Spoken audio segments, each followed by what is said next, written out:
And good evening. This is the Elliott wave update for the S&P 500 for Thursday, April 28th, 2022.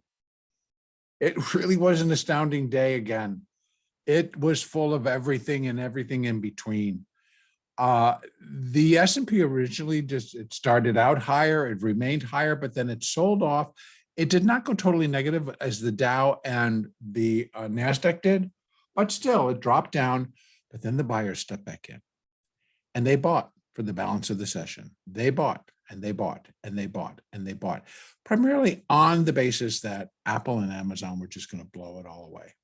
And they were going to save not only the tech sector, but the NASDAQ as a whole. Because when you start to pick up one like that, and then they come in with baskets of stock and they counter that with futures, or just the fact that they're buying baskets of stock, and the futures market has to react because of the weighting in the individual stocks, we have no choice, we go up. And up we went. Now, I want to, first of all, hats off to one of our subscribers, Tim, who brought to my attention that here in the S&P, wave 2 had just overlapped wave 1. And as we know, that is a rule that I do not break. Others, I may stretch a little bit, but that one I do not break. Because of the nature of a wave 2 is to correct wave 1. If it goes above the starting point of wave 1, it's no longer correcting wave 1 as the count stands. And that happened today.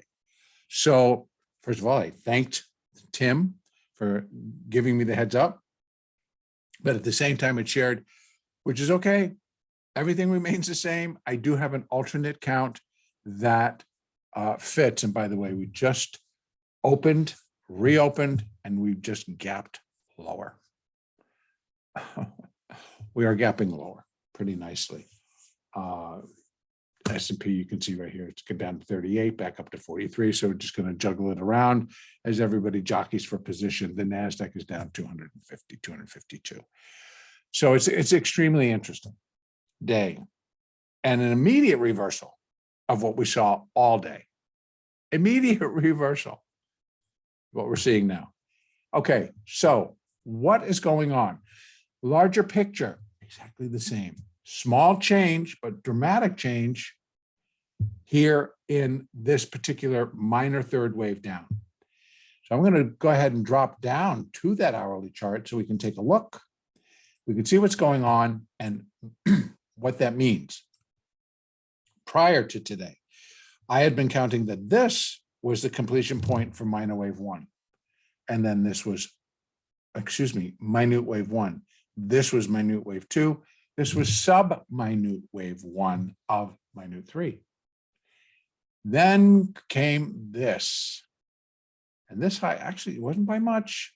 It was, I tell you the truth, it's 50 cents. But it was enough.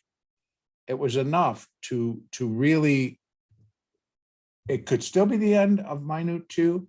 And if I would allow that 50 cents, which doesn't, if I just go by the closing basis, it didn't close up there. But I got the point, and second waves, I'm more strict with than I am on myself, and then I am on fourth waves. So anyway, here we are. And I moved that minute wave 1 down. Put this as more of extended, the third, and then a 4 and a 5. So with that in mind, I now am counting this as my new wave 2, which, by the way, may be complete as we watch the markets. Come on. As we watch the markets coming, there you go. Oh, crap. I tell you, it's like there's no winning here for the wicked. It's like, let's not do that. Let me have it this time. Thank you. Okay, so we gapped, but now they're going to try to buy it back up, which is always very, very typical. They always try to figure it out, and you got people that will cover shorts, whatever, or they're afraid to be short. So they're just coming in here to hedge maybe something they're doing in the stock. In any case, that's the way it is. It came down to the hourly 50, by the way. came down, touched it, bouncing off it, trying to bounce back above the 20. Nonetheless, if indeed this is the completion point for minute wave 2, then my expectation, and they should do it pretty quickly. Looks like they were trying to do it, then gave it up. So what we're looking at here is that it's going to come back down. It will break that 20. Now they're just going to push it higher. It will break the 20 and it will break the 50 and it will keep going. Price support, 41.82 to 41.72 to 41.57. And then we would be due and up to, and we're looking for the market to break below 41.37. As it then kicks in this minute 3 of minor 3 of intermediate 3. So all I did is I basically took back one of the subdivisions and included it in minute 1, and this will be minute 2. We'll see what happens. Coming up for tomorrow, we will need to allow for continued upside. Now, let me just put on real quickly. If they may decide, hey, we love it and we're just going to go. Tomorrow's expiration, we're not going to take this laying down. We want our positions all blah, blah, blah. So you never know. Now, so what do we got going on? Again, we've really only reached into wave 2, a little bit above the 0.382. And 0.50 to 0.618 is really the norm. So always allowing for that additional, but then it's got to come up. It's got to break, first of all, to a new high above 43.03. Then it needs to break above the 200 at 43.08. Then it needs to get itself to 43.23. But I would imagine if it could do that, it should have enough steam to get there. And then we open the door for 43.67. So that would just be a continuation of the minute wave 2. And it would be still looking for it to complete, still looking for third wave to kick in. If this is a folly and they're just trying to cover shorts and they don't need to, and we turn lower, which we may do, boom, then we're going to go down and we start to break. A continued break.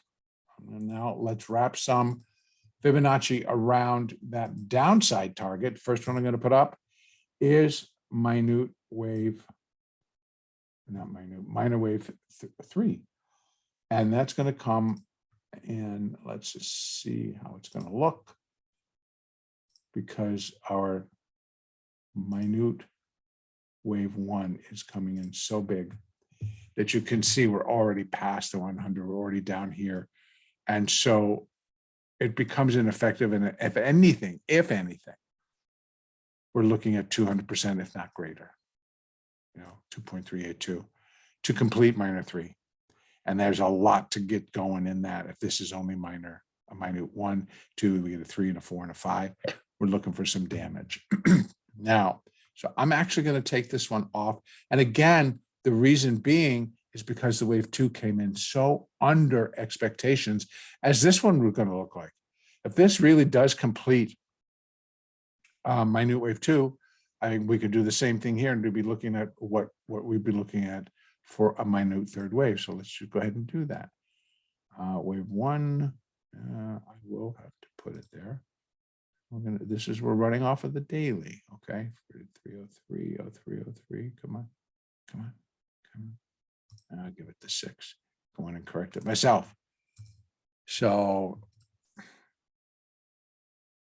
45, 03, 50. No. Sorry about this, folks.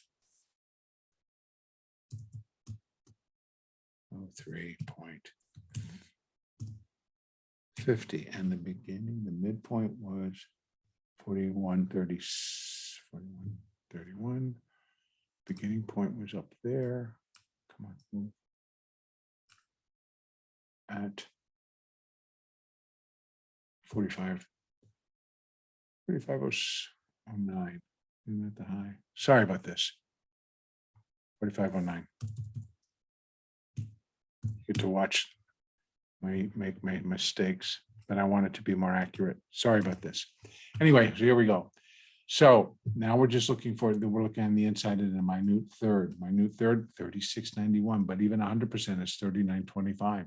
So we need to break below that 4,100 area. And I think that that would come very quick if indeed we just kind of turn on all of this and we start to head lower. Like the buyers figure, it's like, why are we buying? And a reaction to something that they already decided they liked and then didn't like. So again, if it starts to break down, I think we need to break below 41.01. And that's the current low for minute one, 41.01. And that tells us a lot. And we would then really start to break pretty quickly. We've got 50% fib support at 41.14, but then it breaks. Then we got 40.70, 40.37, 4,000. But the reality is down here for the minute third, 39.25, maybe even a little bit more. Give us that little bit extra so it's a little bit longer than that first. That'll work. And I mean, it could get down to 38, 36, but that's what I've been looking for. And we actually, I mean, today was the balance of the Titans. They're done. I mean, we still have, yes, we have Twitter. We've still got some, we've got NVIDIA reported, excuse me. We do still have some outliers coming in next week, but it may not make any difference. It really may not. So we could start to see this whole thing just come in. Okay, we've got what we need to know. Boom. And the biggest, I will tell you, the biggest thing that just really drove a nail into my side is that during the conference call, whoever was giving it, and it's usually Tim Cook, who's the CEO, came out and said, Apple will not be giving guidance on earnings moving forward. I was like, really? Really? So what does that tell the market? And as soon as they said that, the stock went from 163 to, I think it was still higher at 164, and it dropped immediately. Boom, they took $7 right off of it.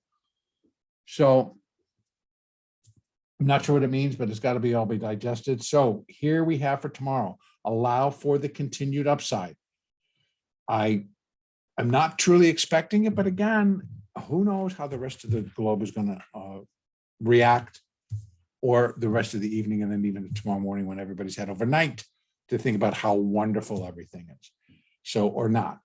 Now, so we allow for that upside, but downside when we start to break, particularly that 50, which is now held so far on the start of Globex. If it breaks that 50, I'm looking for it to break back below 42 pretty quickly, and then start heading down and start breaking below 41.79, 49.69, 41.59, 41.01. So 4,100, I think, needs to break. Then we're truly just moving into our next larger decline, and trend will have been set.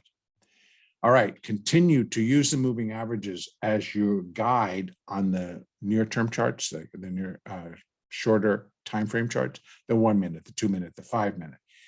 And the 30 and the hourly, they continue to work. They continue to guide in terms of breaks or moves above or below on a break.